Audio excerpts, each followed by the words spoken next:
Hello friends, class 12, chapter 5, admission of a partner. उसमें sum number 5, R and J are the partners sharing profit and loss in the ratio of 2:3.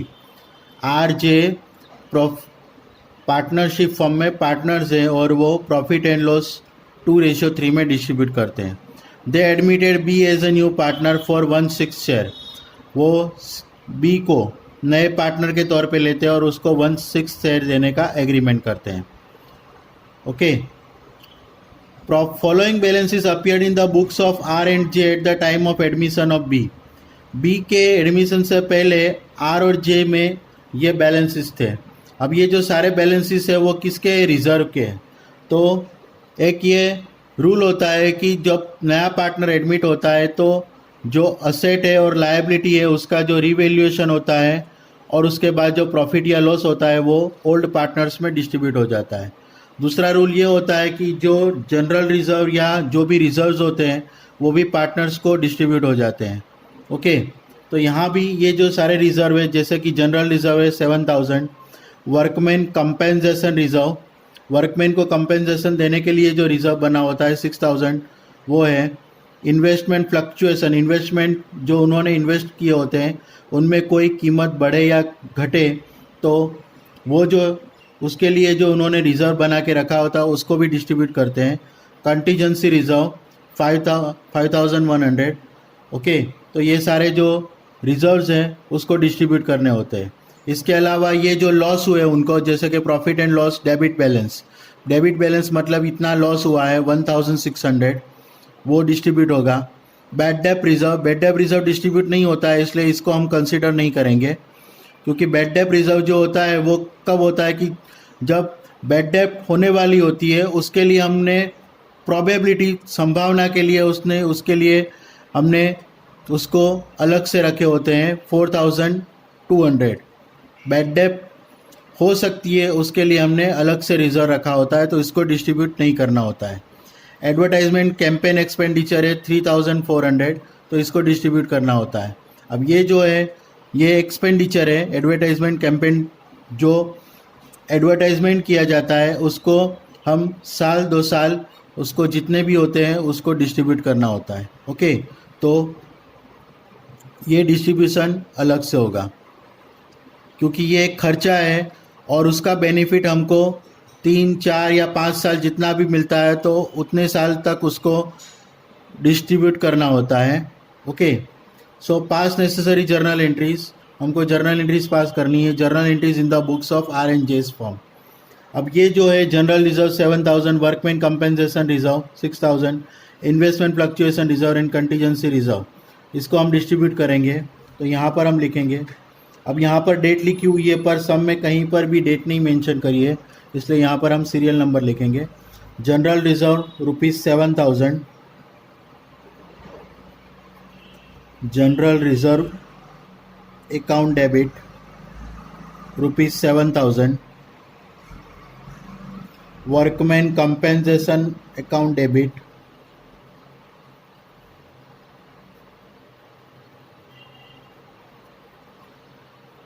Workman compensation reserve account debit कितना है 6,000. Investment fluctuation reserve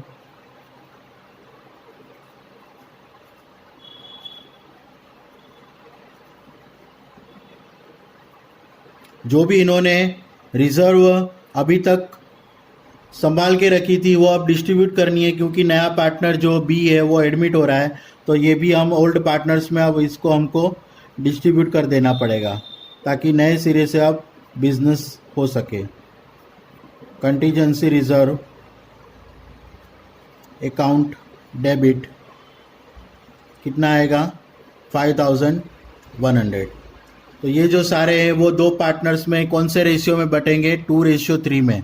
तो सबसे पहले तो इनका total कर लेते हैं कितना होता है. ओके.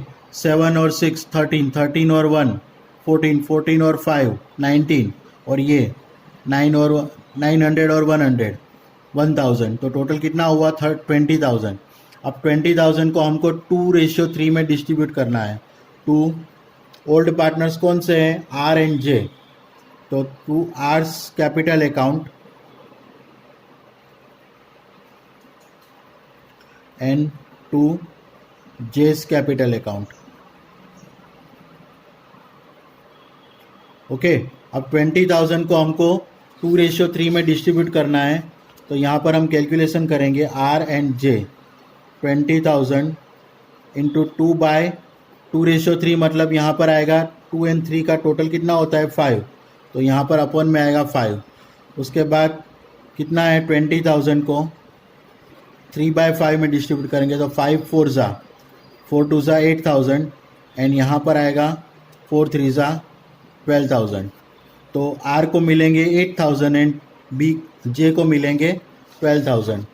तो यहाँ पर हम लिखेंगे आर को 8,000 और जे को 12,000। तो ये जो रिजर्व था हमने आर और जे में 2:3 में डिस्ट्रीब्यूट कर दी। अब उसका हम बीइंग लिखेंगे। Being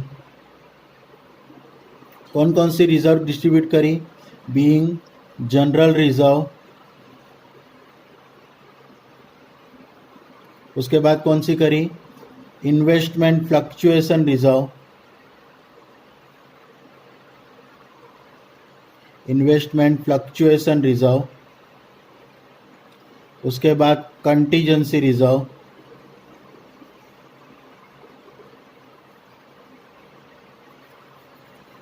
general reserve, investment fluctuation reserve, contingency reserve and workman compensation reserve. Workman compensation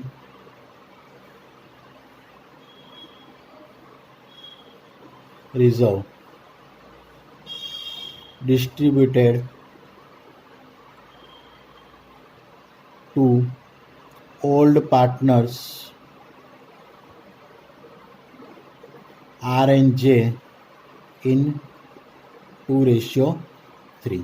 okay, उसके बाद हम सेकंड जर्नल एंट्री पास करेंगे। सेकंड जर्नल एंट्री में क्या है कि ये जो लॉस हुआ है, उनको लॉस कितना हुआ है 1600 का, उसको डिस्ट्रीब्यूट करेंगे।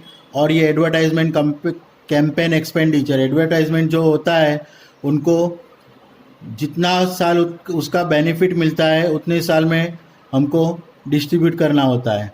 ओके, पर यहाँ पर अब नया पार्टनर एडमिट हो रहा है तो इसलिए अभी हमको अभी के अभी पूरा का पूरा डिस्ट्रीब्यूट कर देना पड़ेगा। ओके, तो यहाँ पर हम लिखेंगे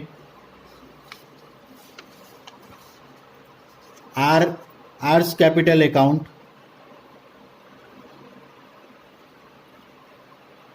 डेबिट, जेस कैपिटल अकाउंट डेबिट। अब कितना लिखना है वो अभी हम टोटल करके करेंगे, इसलिए पहले तो हम रिजर्व लिख देते हैं। Profit and loss account to profit and loss account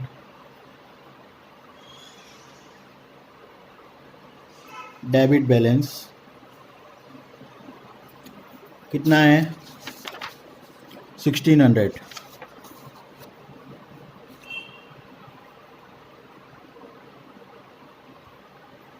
to advertisement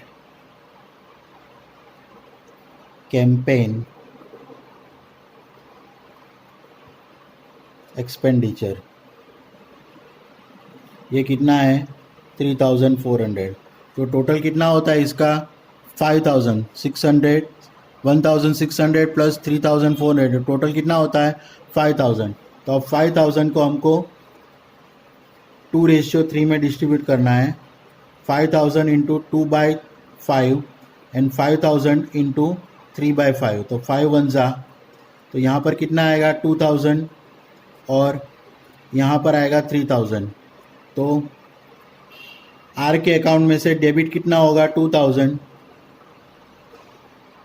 and जे के अकाउंट में से डेबिट कितना होगा 3,000। Being profit and loss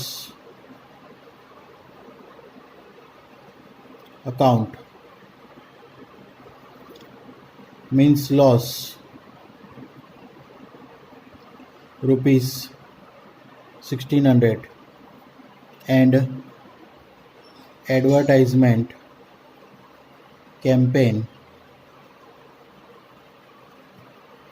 expenditure rupees 3400 distributed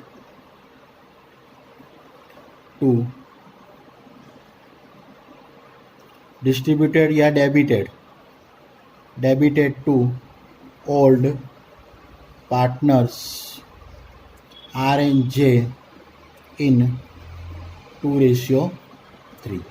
okay, अगर आपको मेरा ये वीडियो पसंद आया हो तो उसे लाइक कीजिएगा, उसे शेयर कीजिएगा और मेरी चैनल को सब्सक्राइब कीजिएगा ताकि जो मेरे नए नए वीडियोज़ हैं उसके नोटिफिकेशन आपको मिल जाएंगे. Thank you for watching the video. Have a nice day.